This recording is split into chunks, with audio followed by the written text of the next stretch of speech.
উপস্থিত সম্মানিত সাংবাদিক ভাইরা, সিনিয়র সাংবাদিক বৃন্দ, ফটো জার্নালিস্ট, প্রেস ক্লাবের সম্মানিত সদস্যবৃন্দ, সবাইকে জেলা পুলিশ নাটোরের পক্ষ থেকে জানাচ্ছি আন্তরিক শুভেচ্ছা এবং অভিনন্দন। আমি এখানে আসার আগেই আমি আমার ইত্তেফাকের সাথে আগেও কাজ করেছি।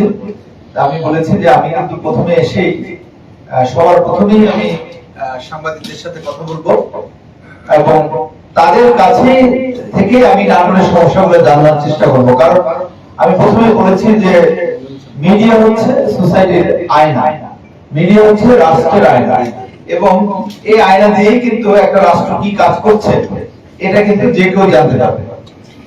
সুতরাং আমরা এসে, আমি তো গত বৃহস্পতিবার এসেছিলাম, মাঝখানে শুক্রবার ছিল, একদিন ঢাকা ছিলাম, একদিন দুদিন।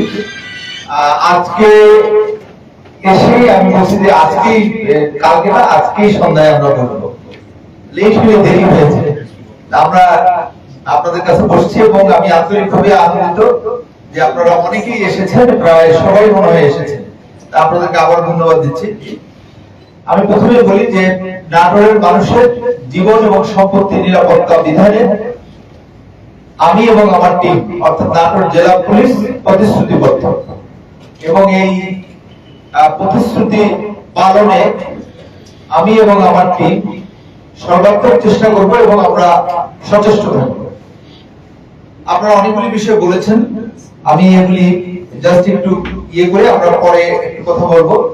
যে আমরা আপনার ডাক্তার ওনার হত্যাকাণ্ডের কথা বলেছেন এবং আরো যে বিষয়গুলো বলেছেন, এটা যারা কি পার্সন, যদি সিভিল সার্জন উদ্যোগ নেয় আমরা অবশ্যই তাদেরকে সহযোগিতা করব, একসাথে কাজ করব।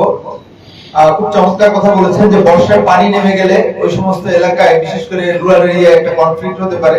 এটা একটা নতুন ইনফরমেশন আমার জানা থাকলো যে সেই সমস্ত জায়গায় আমরা আগাম সতর্কতা নেওয়ার চেষ্টা করব।